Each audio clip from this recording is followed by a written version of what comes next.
ખાણ કરું છું પણ જીતુભાઈ સાહેબ આજ મને એટલું લાગ્યું કે આ ચંગવાડા ગામની જે ભજન મંડળીમાં એક તો નવીનતા એ લાગી કે અહીંયા જુવાનિયા ભજન કરે છે. જય હો. કારણ કે બધી જગ્યાએ જ્યારે જઈએ ને એટલે 60 વર્ષ ઉપરના જ બધા ભજનમાં બેઠા હોય પછી મન શ્વાસ કાઢી શકતા હોય. પણ સાહેબ તમારા ભજનમાં મેં રણકારો જોયો, તમારા ભજનમાં મેં જીવ જોયો, તમારા ભજનમાં મેં હલકારો જોયો. એટલે આમ ધરતી પર બેઠા હોય ને એટલે કસ તૂટે કડિયા તણી અને અગ્નિ ઉનડ્યું આજ હાંભી હાવે ના મોજ તાહડી માનવા મને મોજ ના ઉભરાવે છે. મિત્રો તમારા ભજન મંડળી ખૂબ આનંદ કરાવ્યો તમે બધા.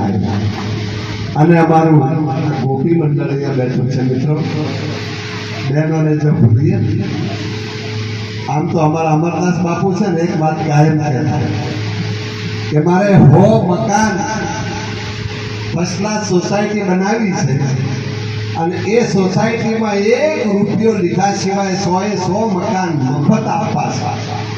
પણ શરત એક જ છે કે બધા બહેરાઓને આપવાના, એક પણ નારી શક્તિની ત્યાં હાજરી જોઈએ નહીં. બધા પુરુષોને મકાન આપવાના છે અને પછી 100 વર્ષ પછી મારે સર્વે કરવો છે કે 100 મકાનની અંદરથી ત્યાં કેટલા પરિવાર રહે છે.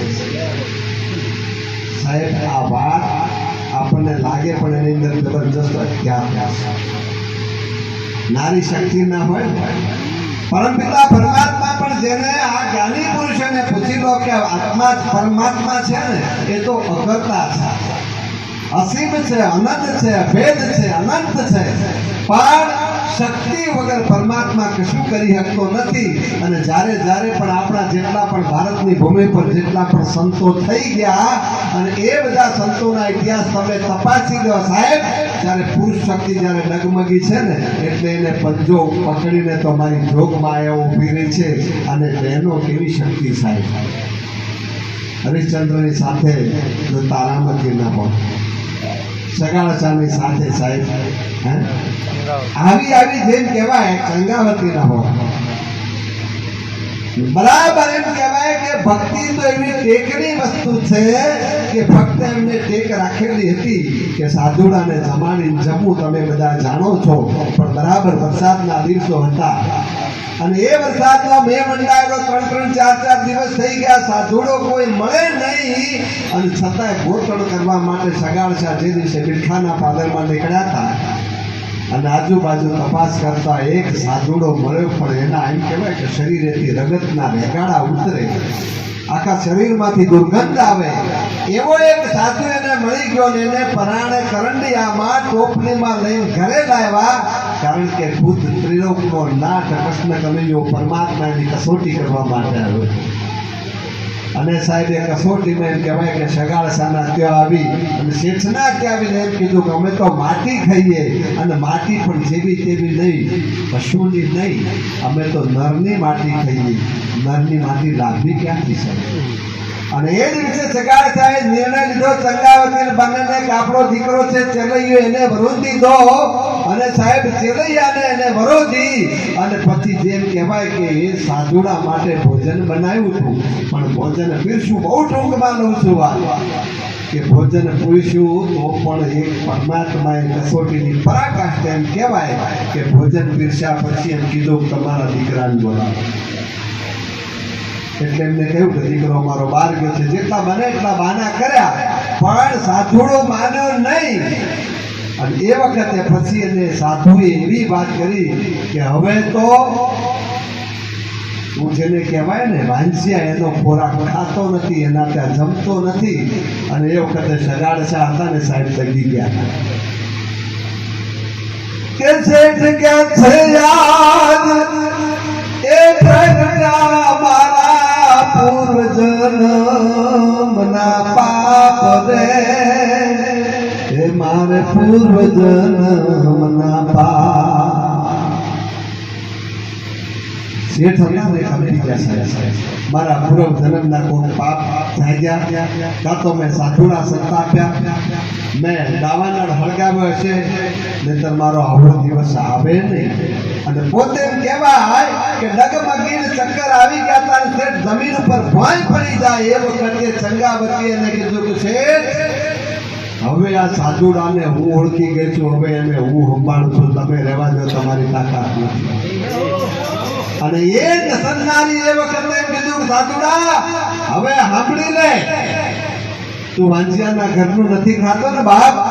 તો કે ના, અમારી નારીની એક મર્યાદા હોય છે, કદાચ અમને પરમાત્મા સારા દિવસો આપે તો અમે અમારી જેઠાણી હોય, અમારી દેરાણી હોય, કદાચ અમારી સાસુ હોય, નણંદ હોય, એને અમે કાનમાં વાત કરીએ કે મને સારા દિવસો છે. બાકી આ ભારતની આર્ય નારી એ ગમે એમ ભક્તિ નથી. પણ આજ સાંભળી લે, તું મારી કસોટીએ ચડ્યો છે, તું મારી ઇજ્જત ઉપર આવે છે, તો આજ તને કહી દઉં કે બાપ જાણી તને એ કહું છું બાબા, મારા પેટ છે મહિના 5 એ આજ રોજ ને એ રામ સીતાનો આશરો એને એ રામ સીતાનો એને આવે નવું હવે ઉભો થઈશ મા બાબા, એ જમ્યા વિના થઈશ ના જાવા, એ હવે ઉભો થઈશ મા બાબા, એ તને જમ્યા વિના થઈશ ના જાવા. હવે બાવળિયા તારા તાકાત હોય તો હવે ઉભો ના થતો, હવે તને જમાડીને પછી જવા દઈશ. અને હાથમાં કટારી જ્યારે પકડીને એ વખતે ત્રિલોકનો નાથ ધ્રુજી ગયો તો બાપ શંખ ચક્ર ગદા પદ્મના સ્વરૂપ ધારણ કરી અને એ વખતે ચંગાવતીનું કાંડું પકડી લીધું તો હે જગદંબા હવે રહેવા દે બાપ, તારી કસોટી પૂરી થાય છે. મિત્રો આપણે ભજન કરવા માટે બેઠા છીએ. આ ભજન છે એ ટેકનું ભજન છે. આપણે બધાએ છે ને ભજન તો આપણે, કારણ કે ભજનની મોજ કરવી હોય એમાં ભજનની અંદર આપણે બધું કરી શકતા હોય. મોજ કારણ કે પરમાત્માનું સ્વરૂપ છે, આનંદ છે, એનું સ્વરૂપ બીજું કોઈ નથી. રસો હોય સહજ અને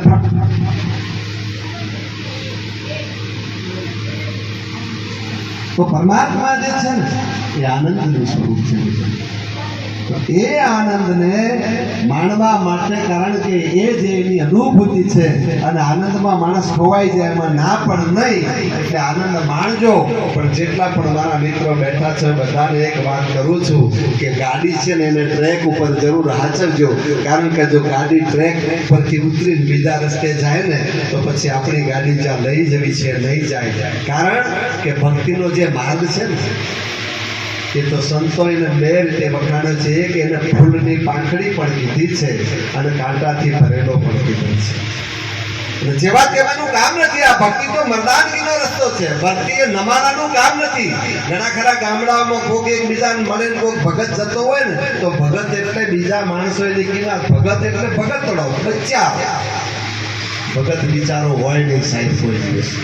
ભગત ગરીબ હોઈ શકે છે પણ એની જે અમીરી છે ને એ અમીરી તો શંશાહોના શંશા જેવી એની અમીરી હોય સાહેબ. ભલે ગામની અંદર એના પૈસે ટકે ગરીબ હોય પણ એની જે અંદરની ભીતરની જે અમીરી છે ને એની આગળ તો નહીતર બાણુલખ માળવાનો ધણી એટલી બધી સાહેબીને ઠોકર મારી અને નીકળ્યો ન હોત. એ રાજની રાણી જેને મીરા કહેવાય કે એના શરીરના વજન જેટલું એને સોનું પહેરવું હતું એ રાણાએ ના નહોતી પાડી અને છતાંય પણ એ રાજધાની, એ રાજનું સુખ, રાજની સાહેબી, રાજની સંપત્તિ અને રાજનો જે પાવર કહેવાય, રાજની સત્તા કહેવાય, એને છોડી અને સાહેબ ચમારને જે કુંડ કહેવાય, કુંડની અંદર ચામડા પકવનાર જે ચમાર ત્યાં જઈ એક વખત નહીં, બે વખત નહીં પણ મીરા 16 વખત એના ચમાર કુંડે ગયા હતા અને એમ કીધું હતું કે મને ગુરુ બોધ આપી દો, મને વાત સમજાવો. અને રોહિતદાસ એવું કહેતા હતા કે મીરા પાછા જાઓ, આ મેવાડના લોકો તમને મારશે કારણ કે હું તો જાતિનો ચમાર છું. પણ એની પોતાની એ બાણુલખ માળવાની સાહેબી કરતા એ ચમારના કુંડમાં સાહેબી મોટી લાગી હતી ને એટલે મીરાએ જે ત્યાં આગળ નમસ્કાર કર્યા હતા અને પછી જ્યારે એમ કીધું ને કે ગુરુજી હવે મને માળવો ફીકો લાગે છે અને એ વખતે પછી રોહિદાસે કીધું કે મીરા હવે બેસો, હું તમને આ માર્ગ બતાવું છું. મિત્રો આ તાલાવેલ છે તમે હું બેઠા આપણે ગુરુ તો સૌથી પહેલા જોવા જેવા જન્મ્યા ને એટલે પહેલા આપણી ગુરુ માં છે. પ્રથમ ગુરુ માં છે, બીજા ગુરુ બાપ છે, ત્રીજા ગુરુ જે આપણને ગળથુથી કરે ને એ ગળથુથી કરાવનારને ત્રીજા ગુરુ કહે છે. ચોથા ગુરુ આપણને જે કક્કો શીખવાડે એકડો શીખવાડે એને ચોથા ગુરુ કહે છે. પાંચમો ગુરુ તમે મોટા થાઓ ને ધંધો શીખવા માટે જાઓ અને હીરા જેટલા ગસતા હોય ને એ બધાને પૂછજો, કટોરી લઈને બેઠા હશે તો ઘાટના દંડા બગલમાં ઘાલ્યા હશે તો તમે કોની પાસેથી શીખ્યા હતા? તમારા ગુરુ પાસેથી. એને પણ ગુરુ કહેતા હતા. કોઈ પણ ધંધા પેટ માટે જે વિદ્યા આપે ને એને પણ ગુરુ કહેવાય.